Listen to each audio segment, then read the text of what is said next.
नमस्कार, आप देख रहे हैं वर्ल्ड नाउ। मैं हूं आपके साथ विवेक शांडिल्य और आपको बताएंगे दुनिया भर की हर हलचल के बारे में जिसका सीधा असर आप पर होता है। वर्ल्ड नाउ में आज सबसे पहली खबर की बात करेंगे महा डील पर ट्रंप के फुल स्टॉप और इसके पीछे की असली वजहों के बारे में।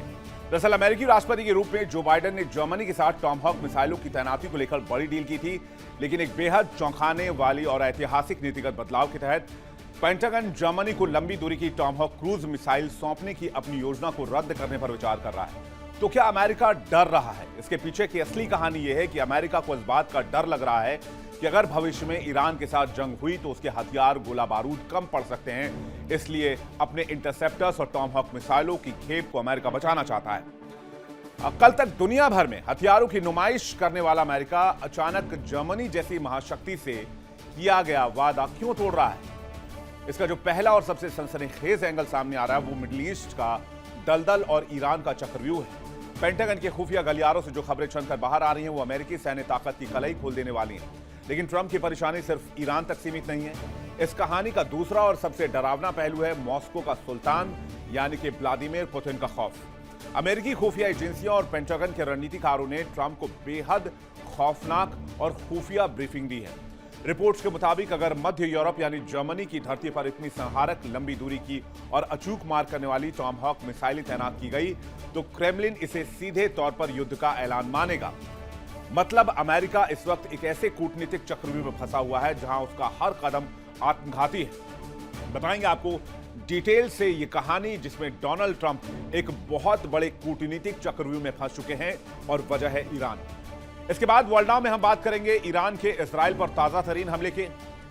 ईरान पर बहुत बड़ा अटैक होने के बाद ईरान ने पलटवार किया और इजराइल पर बहुत बड़ा हमला किया। इस हमले के बाद मिडिल ईस्ट में जंग रुकने की बजाय और ज्यादा भयावह रूप ले सकती है। इतना ही नहीं, अमेरिकी राष्ट्रपति ट्रंप ने अपने नए बयान में ईरान को धमकी दी है कि अगर 48 घंटे के अंदर होर्मुज से नाकेबंदी हटी और अगर नहीं हटाई गई तो अमेरिकी सेना ईरान के पावर प्लांट्स को तबाह कर देगी। जवाब में ईरान ने भी धमकी दी है कि अगर उसके पावर प्लांट्स को निशाना बनाया जाता है तो पूरे वेस्ट एशिया के एनर्जी स्ट्रक्चर और डिसैलिनेशन प्लांट्स को उड़ा देगा। अब जरा सोचिए कि कतर के एक रिफाइनरी प्लांट के निशाने पर आने की वजह से एशिया और यूरोप में एनर्जी क्राइसिस कैसे बढ़ जाएगी। ऐसे में अगर वेस्ट एशिया के दूसरे एनर्जी प्लांट्स तबाह होते हैं तो पूरी दुनिया में ऊर्जा और महंगाई का ऐसा संकट दिखेगा कि दुनिया इसे सुनामी के तौर पर देखेगी। इतना ही नहीं, डिसैलिनेशन प्लांट्स नष्ट हो गए तो पूरे मिडिल ईस्ट में प्यासे मरने की नौबत आ सकती है, क्योंकि मिडिल ईस्ट की पूरी आबादी पीने के पानी के लिए इन्हीं डिसैलिनेशन प्लांट्स पर डिपेंड करती है। ऐसे में विशेषज्ञों का मानना है कि अगर वाकई अगले 48 घंटे में ये सब शुरू हो गया तो ये बात साबित हो जाएगी कि ट्रंप और इजराइल का टारगेट असल में पूरा मिडिल ईस्ट है, ईरान तो सिर्फ बहाना है। तो क्या अमेरिका इजराइल ने पूरे मिडिल ईस्ट को खत्म करने की साजिश कर ली है? और भी सिर्फ अब्राहम एकॉर्ड की वजह से, क्योंकि मिडिल ईस्ट के कई देश अब्राहम एकॉर्ड को साइन नहीं करना चाहते, इजराइल को मान्यता नहीं देना चाहते। देखेंगे डिटेल से इस खबर को। फिर वर्ल्ड नाउ में हम बात करेंगे भीषण त्रासदी की एक ऐसी खबर जो आपको डरा देगी। सहारा रेगिस्तान की खामोशी और वहां गर्मी से जलती रेत ने एक और दिल दहला देने वाली त्रासदी दिखाई है। नाइजर में एक ट्रक अचानक खराब हो गया और उसमें सवार लोग पानी के बिना बीच रेगिस्तान में फंस गए थे। सूरज की तेज गर्मी, चारों तरफ रेत का समंदर और कहीं पानी का नाम नहीं। ऐसे हालात में 49 लोगों की जान चली गई। ये लोग माली से एक धार्मिक त्योहार के बाद लौट रहे थे, लेकिन सफर ये मौत का सफर बन गया। 2 लोग किसी तरह 50 किलोमीटर पैदल चलकर बच पाए। पूरी घटना दुनिया तक पहुंचाई गई। ये किसी फिल्म की स्क्रिप्ट नहीं है। ये एक ऐसी त्रासदी, एक ऐसा हादसा है जिसमें 50 लोगों की जान चली गई। बताएंगे आपको किस इलाके में ट्रक फंसा, कैसे फंसा, यह इलाका कैसा है और ये रेगिस्तान मौत का रेगिस्तान क्यों कहलाता है। और ये भी बताएंगे ये रेगिस्तानी इलाका आखिर इतना खतरनाक क्यों है और कैसे ये लोगों को जिंदा निगलने के लिए जाना जाता है। चलिए शुरू करते हैं और देखते हैं वर्ल्ड नाउ। वर्ल्ड नाउ में सबसे बड़ी खबर, एक्सक्लूसिव खबर आपके लिए। अमेरिका के तरकश के सारे तीर खत्म हो चुके हैं। मिडिल ईस्ट के दलदल में फंसकर अमेरिका निहत्था हो चुका है और ईरान के सामने सरेंडर करना चाहता है। लेकिन अमेरिका अगर सरेंडर करता है तो क्या हालात बनेंगे और अमेरिका के सरेंडर के पीछे कैसे व्लादिमीर पुतिन का नाम जुड़ रहा है, पूरी कहानी बहुत दिलचस्प है। कहते हैं एक तरफ ईरान का खौफ, दूसरी तरफ रूस के न्यूक्लियर अटैक की धमकी। इस दोहरे डर के चक्रव्यूह में फंसे ट्रंप ने नेटो के इतिहास का सबसे बड़ा सरेंडर कर दिया। जर्मनी रो रहा है, यूरोप कांप रहा है, ट्रंप के सिर पर दोहरे डर का साया मंडरा रहा है, तरकश खाली है, पुतिन का खौफ है और ईरान पीछे हटने को तैयार नहीं है, क्योंकि ईरान डोनाल्ड ट्रंप को जिंदा या मुर्दा हासिल करना चाहता है। दुनिया के सबसे शक्तिशाली सैन्य संगठन नेटो के भीतर इस वक्त भूचाल है और इसकी लहरें उठी है ईरान से, पहुंच गई हैं बर्लिन तक। डरा हुआ महसूस कर रहा है वॉशिंगटन। यानी जो डोनाल्ड ट्रंप ईरान को फतेह करने निकले थे, वो अब चौतरफा घिर गए हैं। कल तक जो अमेरिका खुद को पूरी दुनिया का ठेकेदार और रखवाला कहता था, आज उसी अमेरिका के व्हाइट हाउस के अंदर एक बहुत बड़ी कूटनीतिक समीकरणों को लेकर ट्रंप उलझ गए हैं। एक बेहद चौंकाने वाले, ऐतिहासिक और अभूतपूर्व नीतिगत बदलाव के तहत राष्ट्रपति डोनाल्ड ट्रंप और उनका रक्षा मंत्रालय यानी कि पेंटागन जर्मनी को हथियार देने से इनकार कर रहा है। जो डील पहले हो चुकी है, उस डील के तहत जर्मनी को अमेरिका टॉमहॉक क्रूज मिसाइलें देने वाला है। लेकिन उससे पहले इस डील को डील मेकर ने यानी कि डोनाल्ड ट्रंप ने समझौते को रद्दी की टोकरी में फेंकने की तैयारी कर ली है। और यह कोई साधारण हथियार सौदा नहीं है। और इसके पीछे अगर किसी मास्टरमाइंड की अगर आप बात करेंगे, तो वो मास्टरमाइंड है ईरान, मुस्तफा खामनेई और IRGC। कैसे, ये मैं आपको बताऊंगा। तो चलिए शुरू करते हैं कहानी। जब यूक्रेन पर रूस ने हमला किया था, तब जर्मनी के चांसलर और वहां के सैन्य जनरलों ने रातों की नींद गंवा दी। उन्हें लगा था कि रूसी आक्रामकता का मुकाबला करने के लिए उन्हें एक ऐसा ब्रह्मास्त्र चाहिए जिसे देखकर व्लादिमीर पुतिन और उनकी सेना पीछे हट जाए। बाइडेन प्रशासन के साथ महीनों की डीलिंग चली, लंबी कूटनीतिक खींचतान चली और बेहद सोच समझकर पेंटागन में एक सौदे की रूपरेखा तैयार की। जर्मनी ने अपनी आने वाली आधी सदी की सुरक्षा का पूरा ताना बाना इसी समीकरण के तहत तैयार किया, इसी डील को केंद्र में रखकर तैयार किया। लेकिन जर्मनी को यह नहीं पता था कि डोनाल्ड ट्रंप जब रिजीम में आएंगे तो वो ईरान में घुस जाएंगे और उनके पास हथियारों का जखीरा ही खत्म हो जाएगा। वैसे डोनाल्ड ट्रंप हमेशा ये कहते हैं हमने ईरान के हथियारों के जखीरे को खत्म कर दिया है। सच्चाई यह है कि लंबी दूरी की टॉमहॉक मिसाइलें और इंटरसेप्टर्स अमेरिका के पास खत्म हो चुके हैं, यह स्टॉक बहुत कम है। और इसलिए डोनाल्ड ट्रंप ने फैसला किया कि जर्मनी को जो टॉमहॉक मिसाइलें दी जानी है उसको देना ही नहीं। जब अपने पास हथियार होंगे तब तो दुनिया में बांटेंगे, जब है ही नहीं तो फिर जर्मनी को टॉमहॉक मिसाइलें दी कहां से जाएंगी। और ऐसे में अगर ईरान ने हमला शुरू कर दिया तो फिर अमेरिका क्या करेगा।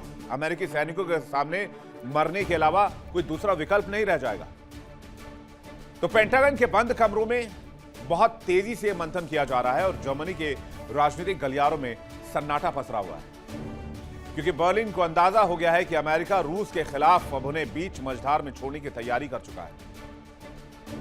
तो ये महा डील पर जो ट्रंप का फुल स्टॉप है, इसको समझते हैं। अमेरिका ने अपनी पूरी मिसाइल ताकत ईरान के साथ जंग में झोंक दी। अब हुआ क्या, इजराइल की रक्षा और हूथियों के खिलाफ सैकड़ों मिसाइलें दागी गई, जिसके बाद लगातार ऑपरेशंस के कारण अमेरिका का मिसाइल डिपो खाली हो गया और नई टॉमहॉक मिसाइलों को बनाने की रफ्तार खपत के मुकाबले बहुत धीमी है। कहते हैं 2 से 3 साल का वक्त लगता है एक मिसाइल को तैयार करने में।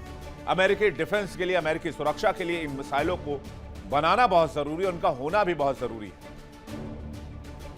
कमी के कारण अमेरिका अब सहयोगियों को हथियार देने की हालत में नहीं है, क्योंकि ईरान ने इनके सारे हथियार खर्च करवा दिए और अब अमेरिका उस स्थिति में है कि अगर वह हथियार देता है तो खुद के सैनिक मारे जाएंगे। खाड़ी में बढ़ते तनाव के बीच ट्रंप को अपनी सेना के लिए मिसाइलों का बैकअप रखना बहुत जरूरी है। अगर ऐसा नहीं किया तो अमेरिका मिडिल ईस्ट में खतरे में होगा। अमेरिकी रक्षा विशेषज्ञों की चेतावनी है, दूसरों को मिसाइलें देने से अमेरिका खुद कमजोर हो जाएगा और इतना कमजोर हो जाएगा कि ईरान जैसे मुल्क से हार का सामना करना पड़ेगा। इसलिए सीधे सीधे कनेक्शन ईरान जंग से है और शस्त्रों से जुड़ा हुआ है। अब सवाल उठता है कि आखिर कल तक दुनिया भर में हथियारों की नुमाइश करने वाला अमेरिका अचानक जर्मनी से महाशक्ति से जो वादा किया वो कैसे तोड़ रहा है। इसका जो पहला एंगल है वो मिडिल ईस्ट का दलदल है और ईरान का चक्रव्यूह है। पेंटागन के खुफिया गलियारों से जो खबरें छनकर बाहर आ रही हैं वो अमेरिकी सैन्य ताकत की कलई खोल रही हैं। पिछले कुछ सालों में मिडिल ईस्ट में खासकर ईरान और उसके समर्थित प्रॉक्सी संगठन जैसे हूती, हिजबुल्ला और हमास के खिलाफ इजराइल की रक्षा करने में अमेरिका ने अपनी मिसाइलों का अंधाधुंध इस्तेमाल किया और स्ट्रेटेजी नहीं बनाई कि अगर स्टॉक खाली हो गया तो फिर आगे क्या करेंगे। लाल सागर में जहाजों को बचाने के लिए, सीरिया इराक में अमेरिकी ठिकानों की रक्षा के लिए पेंटागन अपनी हजारों कीमती प्रिसीजन गाइडेड मिसाइलें और टॉम हॉक क्रूज मिसाइलें दाग चुका है। नतीजा यह हुआ कि अमेरिका का रक्षा डिपो पूरी तरीके से खाली हो गया है। मिसाइलों का स्टॉक पाइल, हथियारों का गोदाम खतरनाक स्तर पर जा चुका है। अमेरिका में मिसाइलें बनाने की जो रफ्तार है वो उनके मुकाबले बहुत धीमी है। यानी अमेरिका के तरकश में तीर ही नहीं है, लेकिन अमेरिका बीच मैदान में, जंग के मैदान में खड़ा है। डोनाल्ड ट्रंप के सामने सबसे बड़ा संकट यह है कि अगर वो जर्मनी को अपनी बची खुची मिसाइलें दे देते हैं तो कल अगर ईरान के साथ कोई बड़ा युद्ध छिड़ जाता है तो अमेरिकी सेना निहत्थी मारी जाएगी। ट्रंप किसी दूसरे देश की सुरक्षा के लिए अमेरिका के अपने डिफेंस को खतरे में नहीं डाल सकते, ये डोनाल्ड ट्रंप को पता है और यही कड़वी हकीकत है। अमेरिका अब हथियारों की राशनिंग करने पर मजबूर हो गया है क्योंकि ईरान के मोर्चे पर मुश्तबा खामनेई ने अमेरिका जैसे महाशक्ति की कमर तोड़कर रख दी है और इस मजबूरी का नाम अमेरिका है। ट्रंप की परेशानी लेकिन ईरान तक सीमित है, ऐसा भी नहीं है। इस कहानी का दूसरा पहलू भी है जो और डरावना है और ये दूसरा पहलू कनेक्ट होता है मॉस्को के सुल्तान से, यानी कि व्लादिमीर पुतिन से और उनके खौफ से।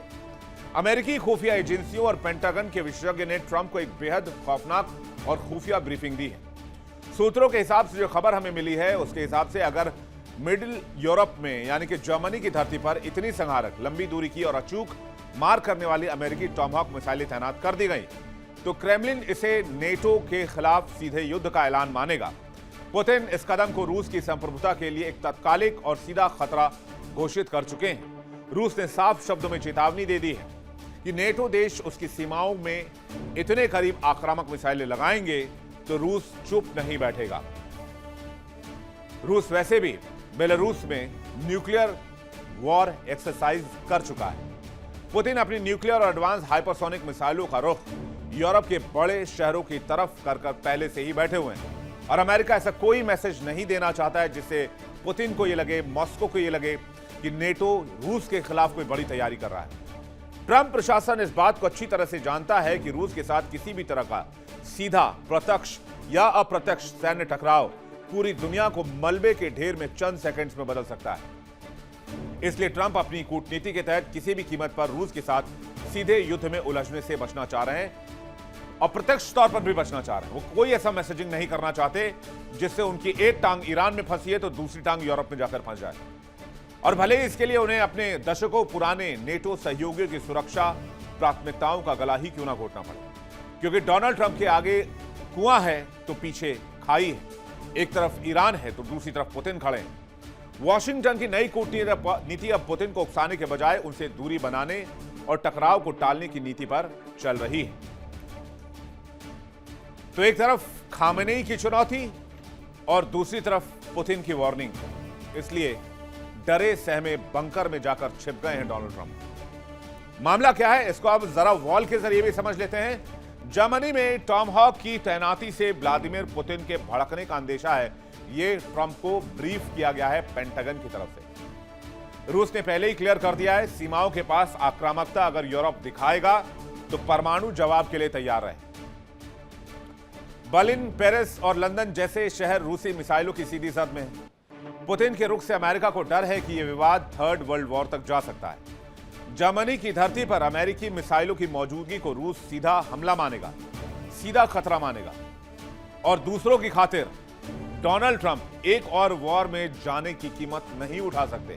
इतनी ताकत अमेरिका के अंदर नहीं बची है क्योंकि सारी ताकत ईरान ने, तेहरान ने निचोड़ ली है। अब जरा इस पूरी तस्वीर को एक साथ आप कनेक्ट कर दीजिए, जोड़ दीजिए। ये जियो पॉलिटिक्स का वो डेडली कॉम्बिनेशन बनेगा जिसने सुपर पावर अमेरिका के राष्ट्रपति डोनाल्ड ट्रंप को डरने पर मजबूर किया है। इसे हम कह सकते हैं ट्रंप का दोहरा डर। एक तरफ ईरान से मार, हथियारों, मिसाइलों का काल, तो दूसरी तरफ रूस के मोर्चे पर महायुद्ध भड़कने का परमाणु खतरा। अमेरिका इस वक्त एक ऐसी कूटनीतिक चक्रव्यूह में फंस चुका है जहां उसका हर कदम आत्मघाती साबित हो रहा है। इसलिए आज हर अमेरिकी ये मानता है कि ईरान से लड़ाई मोल नहीं लेनी चाहिए थी। और आज की तारीख में अगर अमेरिका जर्मनी से किया वादा निभाता है, मिसाइलें भेजता है, तो अमेरिकी गोदाम खाली हो जाएंगे और अमेरिकी सैनिक निशस्त्र हो जाएंगे। और यह भी हो सकता है कि पुतिन के साथ नेटो की सीधी लड़ाई शुरू हो जाए। और अगर मिसाइलें नहीं भेजता है तो क्या होगा? तो नेटो में दरार क्लियर विजिबल है। अमेरिका की साख मिट्टी में मिल जाएगी, नेटो टूट जाएगा। और बाकी ईरान में जो मार पड़ रही है वो तो पड़ ही रही है। ईरान के दलदल में ट्रंप फंसे हुए हैं। इस चौतरफा संकट के बीच ट्रंप ने अपनी पसंदीदा नीति चुनी है और वो नीति अमेरिका फर्स्ट। ट्रंप का मानना है कि जब खुद का घर खतरे में घिरा हो तो पड़ोसियों की हिफाजत नहीं की जा सकती। लेकिन ट्रंप के इस दोहरे डर ने नेटो के भीतर अमेरिका की विश्वसनीयता पर बहुत बड़ा और कभी ना मिटने वाला एक सवालिया निशान लगाया है। क्योंकि यूरोप पूरी दुनिया में यह कहेगा कि डोनाल्ड ट्रंप ने, अमेरिका ने खतरे के बीच नेटो को बीच मझधार में छोड़ा है। और यूरोप के कूटनीतिक हलकों में यह चर्चा आम हो गई है कि अगर अमेरिका अपने सबसे बड़े, सबसे अमीर सहयोगी जर्मनी से किया वादा तोड़ सकता है, तो फिर पोलैंड, लिथुआनिया, लिथुआनिया, एस्टोनिया जैसे छोटे देशों की औकात ही क्या है जो डायरेक्ट रूसी सीमा से लगते हैं। नेटो की वो मूल भावना कि एक पर हमला तो सब पर हमला माना जाएगा, वो सिर्फ कागज का टुकड़ा बनकर रह गया है। तो डबल ट्रैप में आ चुके हैं ट्रंप। ईरान से लिया पंगा, पड़ गया ट्रंप को महंगा। ईरान के मोर्चे पर मिसाइलों की भारी कमी है और दूसरी तरफ रूस ने चांपना शुरू कर दिया है। अमेरिका एक साथ दो मोर्चों पर तनाव झेलने की स्थिति में नहीं है। ना माल है, ना पैसा है और ना ही स्टॉक में हथियार है। दो बड़े सैन्य मोर्चों को एक साथ संभालना अमेरिकी सेना के लिए असंभव है। सहयोगियों की सुरक्षा के लिए अपनी सेना या देश को जोखिम में नहीं डालेंगे ट्रंप। रूस और ईरान के डर से पीछे हटने पर अमेरिकी साख पर बट्टा लगेगा। हथियारों की कमी और भारी दबाव के कारण सुपर पावर खुद मुश्किल में खड़ा हुआ है।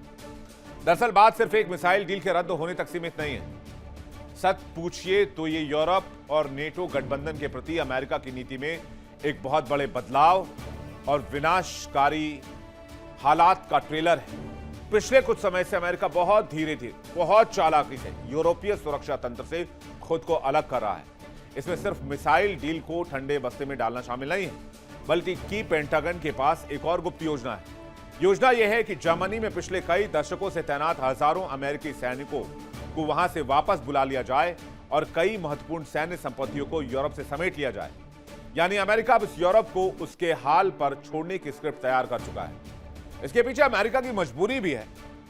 अमेरिका कहता है कि पूरी दुनिया में इतने सारे सैन्य बेसिस को चलाने का खर्च भी उठाना पड़ता है और उससे फायदा भी नहीं होता है, क्योंकि डोनाल्ड ट्रंप हर चीज को डॉलर की नजर से देखते हैं।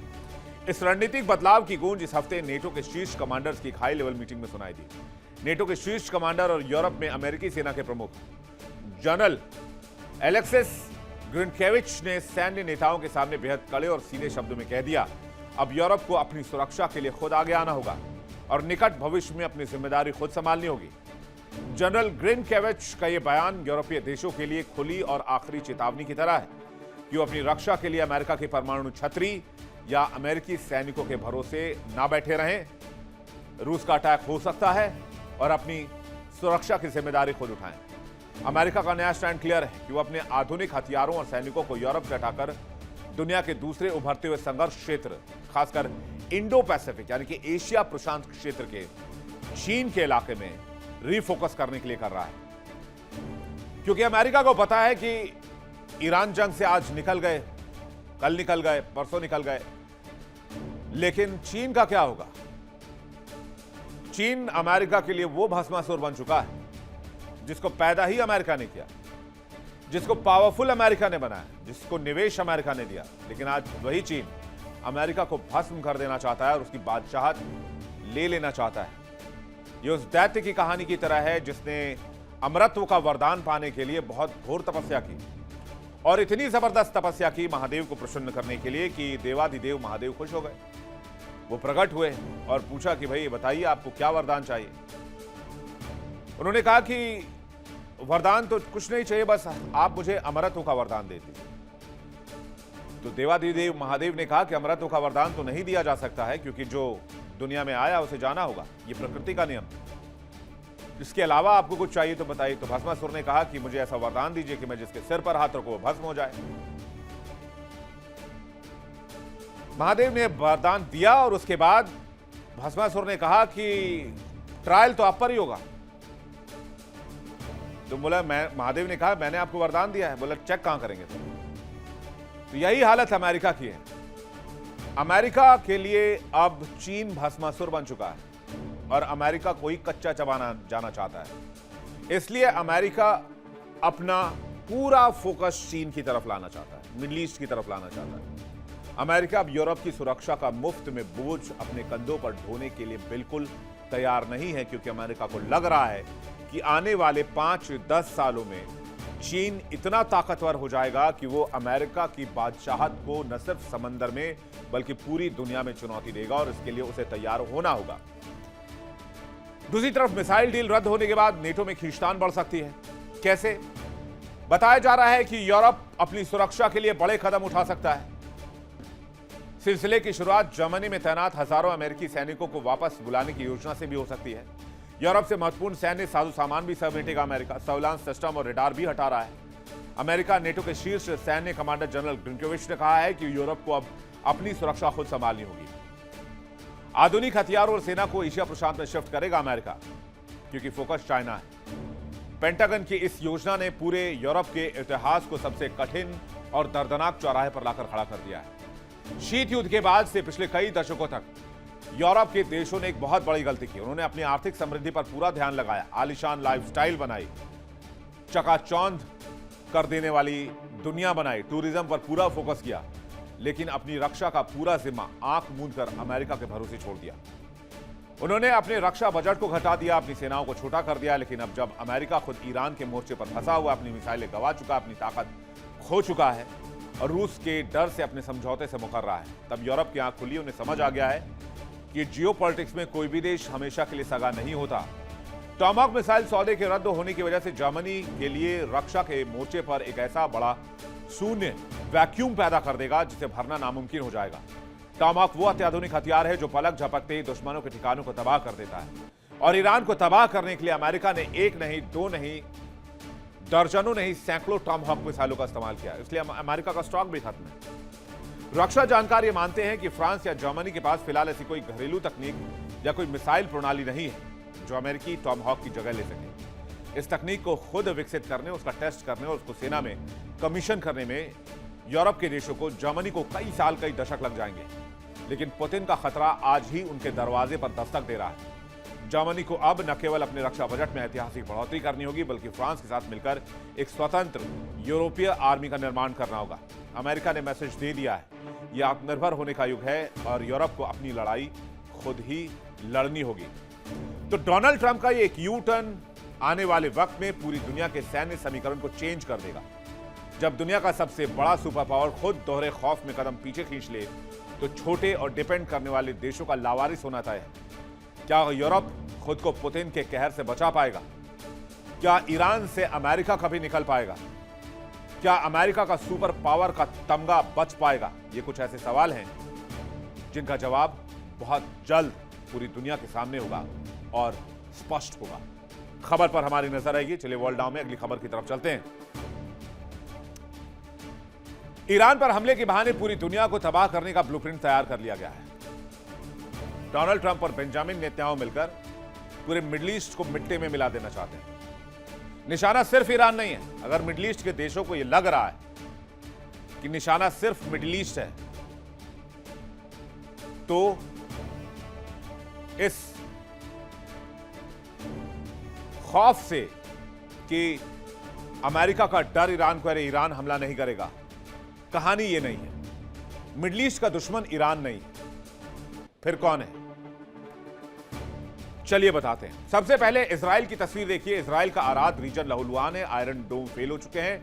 ट्रंप ने 48 घंटे का अल्टीमेटम दे दिया है और ईरान ने महाविनाश का बटन दबाने की धमकी दे दी है। अगर यह जंग भड़की तो न पीने का पानी मिलेगा, न गाड़ियों के लिए तेल, सब कुछ तबाह हो जाएगा।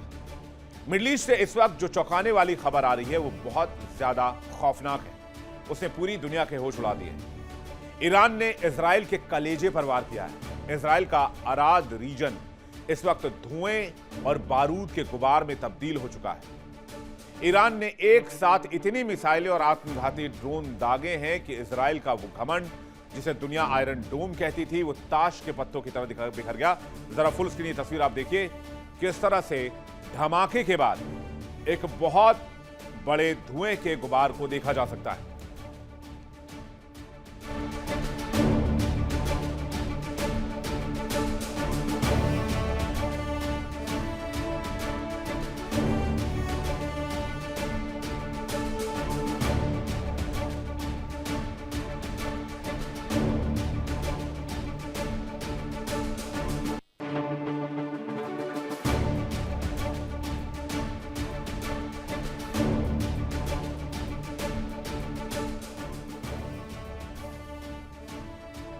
ईरान ने आत्मघाती ड्रोन और मिसाइल से इजराइल को छलनी कर दिया। इजराइल का वो घमंड जिसे दुनिया आयरन डोम कहती है वो ताश के पत्तों की तरफ बिखर गया। इजराइल का अभेद्य रक्षा कवच इस भीषण हमले को रोकने में पूरी तरीके से नाकाम रहा। अराद रीजन की धरती पर चीख से पूरा इलाका गूंज गया। बड़ी संख्या में लोग हताहत हुए हैं। अरबों डॉलर की सैन्य और नागरिक संपत्ति मलबे में तब्दील हो चुकी है। इस हमले ने साबित कर दिया कि ईरान आर पार की लड़ाई की मूड में है और ईरान की ताकत कहीं से कम नहीं हुई और नेतन्याहू का सुरक्षा का दावा पूरी तरीके से खोखला साबित हुआ है। ईरान के हमले में इजराइल का अराद रीजन तबाहो बर्बाद हो गया। इजराइल का आयरन डोम एयर डिफेंस पूरी तरीके से नाकाम हो गया। हमलों से इजराइल में बड़े पैमाने पर तबाही आई है। कई महत्वपूर्ण इमारतों और सैन्य संपत्तियों को नुकसान हुआ है। दमिश्क और तेहरान में हुए हमलों का बदला ईरान ने अब तक का सबसे आक्रामक रास्ता चुना है। इजरायली डिफेंस सिस्टम की नाकामी पर गंभीर सवाल उठने लग गए हैं। इजराइल और ईरान के बीच फुल स्केल वॉर की आशंका है। इजराइल के प्रमुख शहरों में भी हाई अलर्ट कर दिया गया है। लोगों को बंकर्स में जाने को कह दिया गया है। यहां तक कि बेंजामिन नेतन्याहू भी इस वक्त बंकर से ऑपरेट कर रहे हैं क्योंकि खतरा बहुत बड़ा है। और यह बात मैंने आपको कही थी, बहुत पहले कही थी कि कभी भी इजराइल और ईरान में वॉर शुरू हो सकता है क्योंकि इजराइल ने लेबनान पर हमले लगातार जारी रखे। इजराइल पर हमला हुआ तो वॉशिंगटन में बैठे डोनाल्ड ट्रंप तिलमिला गए। ट्रंप ने बिना वक्त गवाए ईरान को ऐसी धमकी दी जिसने आग में घी डालने का काम किया है। डोनाल्ड ट्रंप ने 48 घंटे का अल्टीमेटम दिया है ईरान को और कहा है कि ईरान अगर हमले बंद नहीं करता है इजराइल पर, होर्मुज स्ट्रेट को नहीं खोलता है, खाली नहीं करता है, अपनी सेनाएं नहीं हटाता है, तो अमेरिकी वायुसेना और नौसेना ईरान के इंफ्रास्ट्रक्चर पर, पावर प्लांट्स पर, डिसैलिनेशन प्लांट्स पर बमबारी शुरू कर देगी और ईरान को जमींदोज करने के लिए मजबूर हो जाएंगे। ऐसा लग रहा है इस बार ट्रंप सिर्फ धमकी नहीं दे रहे हैं, चेतावनी दे रहे हैं, बल्कि ईरान की पूरी अर्थव्यवस्था को भी अंधेरे में धकेलने का प्लान बना चुके हैं। हालांकि यह बात और है कि अमेरिकी संसद से मंजूरी चाहिए होगी, इसके बगैर वो एक बुलेट भी फायर नहीं कर सकते डोनाल्ड ट्रंप, क्योंकि अभी अमेरिकी संसद में प्रस्ताव पास हुआ है कि अमेरिका को अपना साजो सामान मिडल ईस्ट से समेटना होगा, जंगी साजो सामान। तो क्या ऐसा हो सकता है कि डोनाल्ड ट्रंप वहां निकलने से पहले एक बड़ा अटैक कर दें? ट्रंप इस बार कूटनीति की भाषा नहीं बोल रहे हैं, वो विनाश की भाषा पर उतर आए। डोनाल्ड ट्रंप के 48 घंटे की चेतावनी में क्या है? डोनाल्ड ट्रंप ने ईरान को आखिरी वार्निंग दे दी और कह दिया ये लास्ट वार्निंग है, 48 घंटे का टाइम है, होर्मुज स्ट्रेट खाली कर दो वरना तबाही ही तबाही है। होर्मुज खाली नहीं किया तो पावर प्लांट्स को तबाह कर देंगे, ऑयल इंफ्रास्ट्रक्चर को तबाह कर देंगे, ईरान को तबाह बर्बाद कर देंगे। और अमेरिकी एयरक्राफ्ट कैरियर और युद्धपोत को हाई अलर्ट पर कर दिया गया और सभी युद्धपोतों ने पोजीशन ले ली। ट्रंप के बयान से मिडल ईस्ट में चरम पर है तनाव इस वक्त, लेकिन शायद ट्रंप भूल रहे हैं, फिर से भूल रहे हैं कि यह ईरान है, झुकने की बजाय टूट जाना पसंद करता है। ट्रंप के इस धमकी के जवाब में तेहरान से बयान आया, उसने तो पूरी दुनिया की सांसें अटका दी। ईरान ने साफ कह दिया कि अमेरिका ने एक भी पावर प्लांट को छुआ, अगर ईरान ने आसमान पर अमेरिकी लड़ाकू विमान भेजे तो ईरान अकेला नहीं मरेगा। ईरान ने धमकी दी है कि वो पूरे वेस्ट एशिया यानी कि पश्चिम एशिया के एनर्जी प्लांट्स के साथ साथ वहां के डिसैलिनेशन प्लांट यानी जिस प्लांट से पूरे मिडल ईस्ट को पीने का पानी मिलता है, जो समंदर के खारे पानी को पीने के पानी में तब्दील करता है, उन कारखानों को मलबे में तब्दील कर देगा।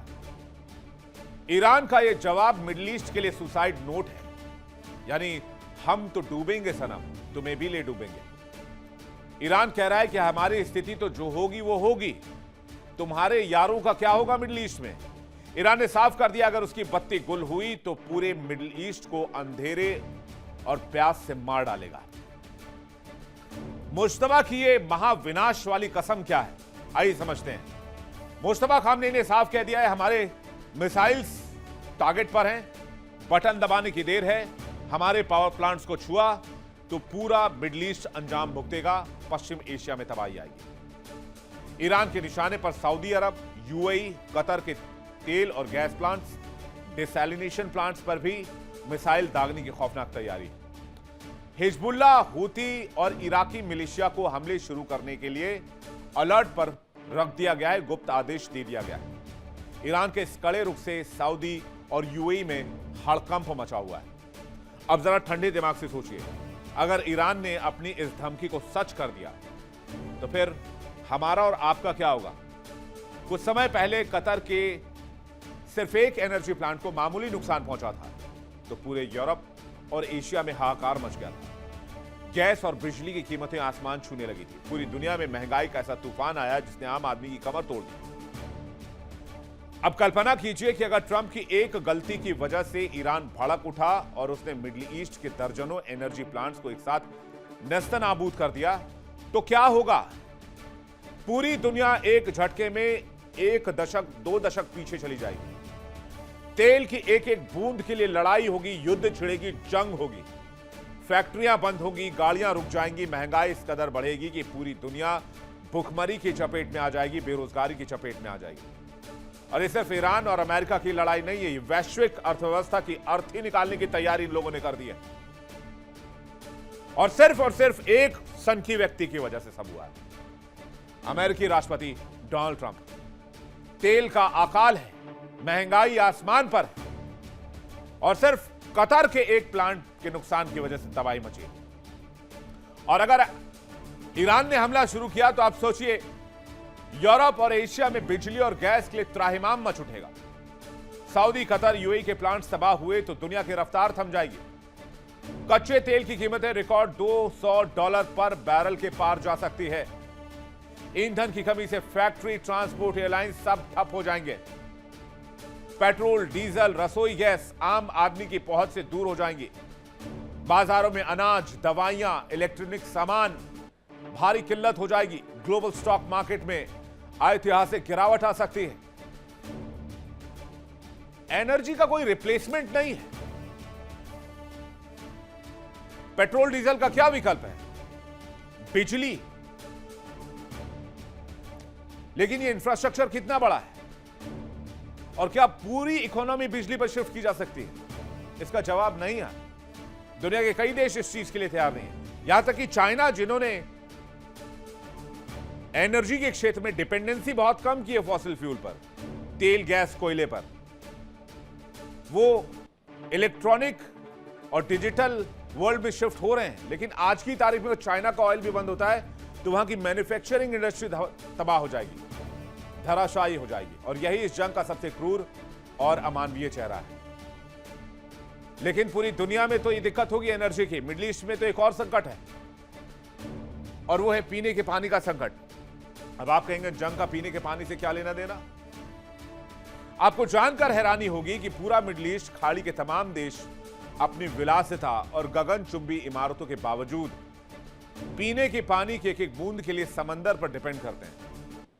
मिडिल ईस्ट में न नदियां हैं, न मीठे पानी के झरने हैं। सऊदी अरब से लेकर यूएई और कुवैत तक करोड़ों लोग समंदर के पानी को ही इस्तेमाल करते हैं। अब आप कहेंगे समंदर में फिर पानी की तो कोई कमी नहीं है। दिक्कत कहां है? दिक्कत है डिसैलिनेशन प्लांट्स पर होने वाले हमले। ये जो डिसैलिनेशन प्लांट है, ये समंदर के खारे पानी को रिफाइन करके इंसान के इस्तेमाल करने योग्य बनाते हैं। अब जरा सोचिए कि अगर ईरान के आत्मघाती ड्रोन और मिसाइलें इन डिसैलिनेशन प्लांट्स को मलबे में तब्दील कर देंगी तो चंद घंटों के भीतर करोड़ों लोगों के हलक सूख जाएंगे। पीने के पानी की ऐसी किल्लत होगी कि सोने और तेल से भी महंगा बिकेगा इस इलाके में पानी। पानी की कमी से महामारी फैलेगी, लोग तड़प तड़प कर मरने लगेंगे और इतिहास का सबसे बड़ा मानवीय संकट खड़ा हो सकता है। जंग सिर्फ बारूद से नहीं, प्यास से इंसानों को मारने की साजिश भी की जा रही है। इससे कितनी बड़ी तबाही आएगी, इस बात का संकेत इसी से समझ सकते हैं कि अगर सऊदी का जुबैल डिसैलिनेशन प्लांट तबाह कर दिया जाता है तो 80 लाख लोग पीने के पानी के लिए तरस जाएंगे। और मैं आपको डिटेल दे देता हूं, मिडिल ईस्ट का कौन सा देश डिसैलिनेशन प्लांट पर कितना डिपेंड करता है। आइए देखते हैं। कतर में तो बिल्कुल भी पानी नहीं है। 99% वाटर जो है वो डिसैलिनेशन प्लांट से निकलता है। कुवैत के पास 90% पानी डिसैलिनेशन प्लांट से निकलता है। बहरीन के पास 85% पानी डिसैलिनेशन प्लांट से आता है। यूएई के पास 42% पानी समंदर का क्लीन करता है डिसैलिनेशन प्लांट से। और सऊदी अरब 70% वाटर समंदर के पानी पर डिपेंड करता है जो डिसैलिनेशन प्लांट से क्लीन होकर लोगों तक पहुंचता है। क्या होगा इन देशों का? अब समय आ गया है उस पर्दे को हटाने का जिसके पीछे असली गुनहगार छिपे हुए हैं। दुनिया के बड़े बड़े सैन्य और कूटनीतिक विश्लेषकों का मानना है कि जो भी कुछ पिछले घंटों में हुआ है या जो अगले 48 घंटे में होने वाला है वो कोई इत्तेफाक नहीं है। दरअसल ये सोची समझी बहुत खौफनाक साजिश का हिस्सा है। कहते हैं ईरान तो बहाना है, असल में डोनाल्ड ट्रंप और बेंजामिन नेतन्याहू की जोड़ी मिलकर पूरे मिडिल ईस्ट को हमेशा हमेशा के लिए बर्बाद कर देना चाहते हैं। नेतन्याहू चाहते हैं कि इजराइल के आसपास कोई भी ऐसी ताकत न बचे जो इजराइल के सामने सिर उठाकर बात कर सके, और ट्रंप चाहते हैं अमेरिकी वर्चस्व को चुनौती देने वाले इस पूरे रीजन की कमर तोड़ दी जाए।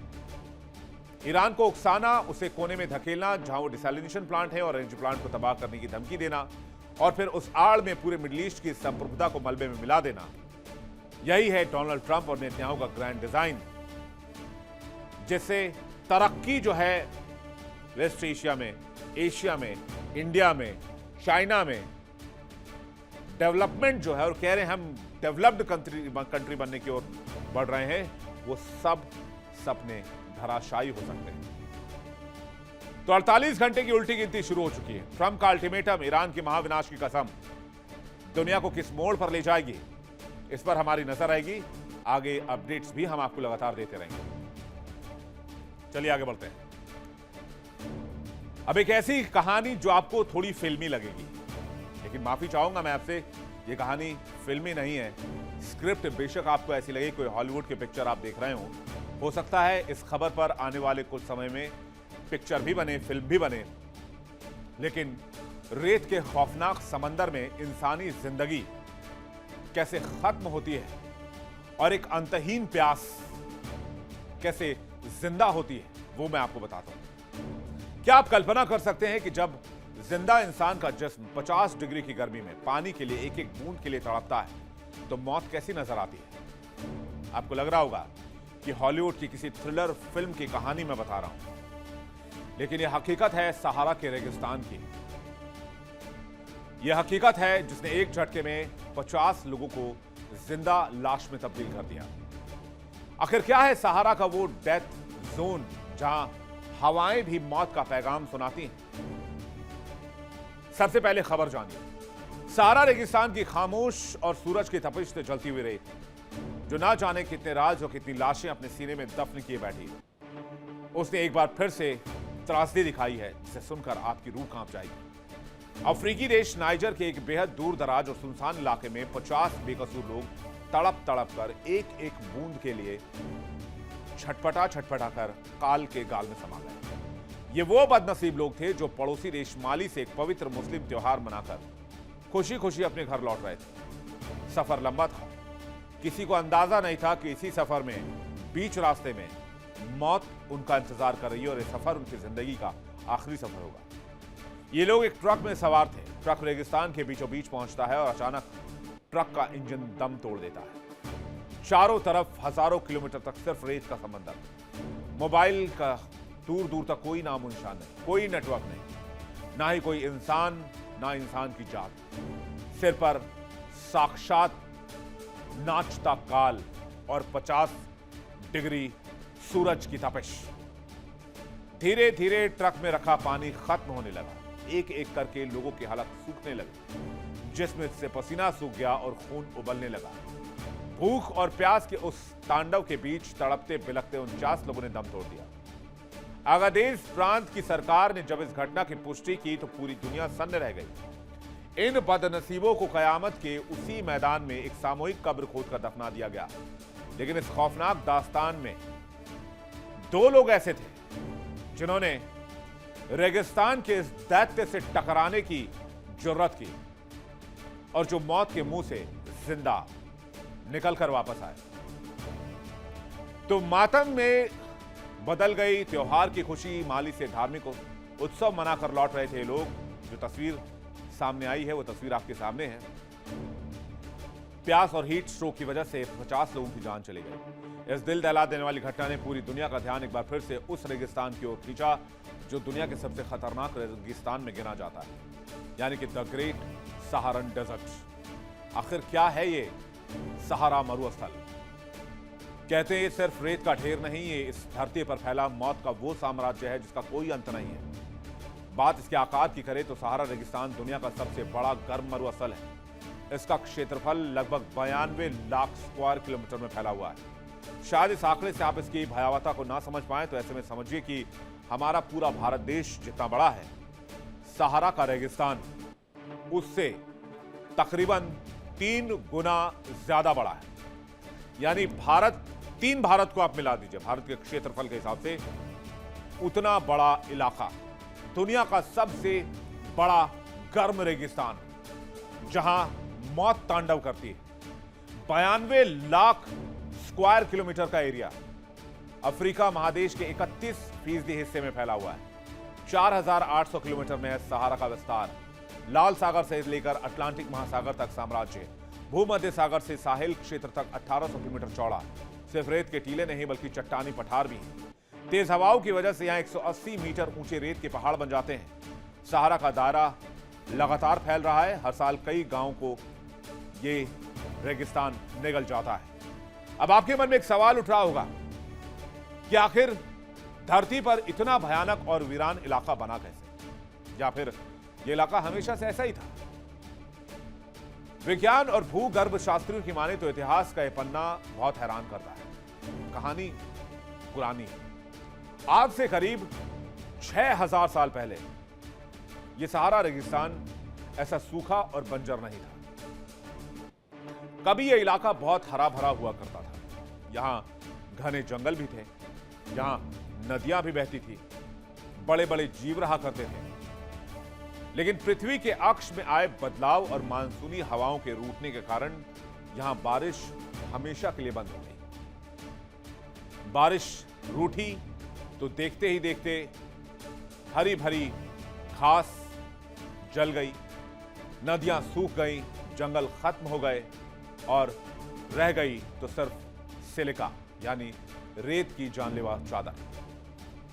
6000 साल पहले यहां घने जंगल थे, नदियां बहती थी, धरती के रोटेशन से मॉनसून रूठ गया और पूरा इलाका बंजर मरुस्थल बन गया। 11 देशों में फैला है सहारा का रेगिस्तान। अल्जीरिया, चाड, मिस्र, Libya, Mali, Mauritania, Morocco, Niger, Sudan, Tunisia और पश्चिमी सहारा दक्षिण में मौजूद साहिल क्षेत्र, रेगिस्तान और हरियाली के बीच का बफर जोन। सहारा के नीचे न्यूबियन सैंडस्टोन एक्विफर जैसे विशाल प्राचीन पानी की झीलें दफन हो गई। धूल की आंधियां अटलांटिक महासागर पार कर अमेज़न के जंगलों तक चली जाती हैं। तो आप समझ गए होंगे कि आखिर सहारा का रेगिस्तान इतना खतरनाक, इतना कातिलाना क्यों है। यहां परिंदा भी पर मारने से कतराता है। इसकी वजह है यहां का वो जानलेवा मौसम जो पल भर में इंसान के जिस्म से हर एक बूंद सोख लेता है। सहारा रेगिस्तान में दिन का तापमान अक्सर 50 डिग्री सेल्सियस को पार कर जाता है। लीबिया के अजीजिया में तो तापमान 58 डिग्री सेल्सियस तक रिकॉर्ड किया जा चुका है। यानी इतना तापमान जिसमें अगर आप पानी को जमीन पर गिराएं तो झटके में भाप बनकर उड़ जाएगा। इस भयानक गर्मी में जब इंसान फंसता है तो उसके शरीर में बहुत तेजी से डिहाइड्रेशन होता है। महज 2 से 3 घंटे में शरीर का पूरा पानी खत्म हो जाता है। गुर्दे काम करना बंद कर देते हैं, दिमाग की नसें फट जाती हैं और ऊपर से यहां पर चलने वाली सिमोम और खमसिन जैसी गर्म हवाएं जो किसी भट्टी की तरह जलती हैं। जब ये हवाएं चलती हैं तो रेत के ऐसे बवंडर उठते हैं जो दिन में भी पूरी दुनिया को काली कर देती हैं। रास्ते गायब हो जाते हैं, दिशा का ज्ञान खत्म हो जाता है और सबसे खतरनाक बात, सहारा का मिजाज दिन में जितना गर्म होता है, रात में यहां उतनी ही कातिलाना सर्दी पड़ती है। रात में यहां का तापमान 0 डिग्री तक गिर जाता है। यानी जो इंसान दिन की गर्मी में मर रहा हो और अगर बाय चांस वो सरवाइव कर भी जाए, बच जाए, तो रात के ठंड के चपेट में आकर मरेगा। नाइजर में 50 लोगों की मौत इसी 50 डिग्री के टॉर्चर और कयामत की हवाओं की वजह से हुई। सहारा की यह खामोश रेत चिल्ला चिल्ला कर कह रही है कि जो भी इस रास्ते में आएगा वो काल के गाल में समा जाएगा। रेगिस्तान में दफन हुई 50 लाशें इस बात का सबूत हैं कि जब कुदरत अपने खौफनाक रूप पर उतरती है तो इंसान के बनाए सारे साधन, सारी गाड़ियां, सारी तकनीक, सारे नियम, सारे कानून सब धरे के धरे रह जाते हैं। सहारा की वो तपती रेत आज भी वही है और वही है उसका मौत का अंतहीन खेल। वर्ल्ड नाउ में फिलहाल इतना ही। वक्त एक ब्रेक का है। ब्रेक पे जाने से पहले आपको बता दें, इंडिया डेली में आपके स्मार्ट टीवी पर मौजूद है। इंडिया डेली देखिए अपने स्मार्ट टीवी पर लाइव और लगातार।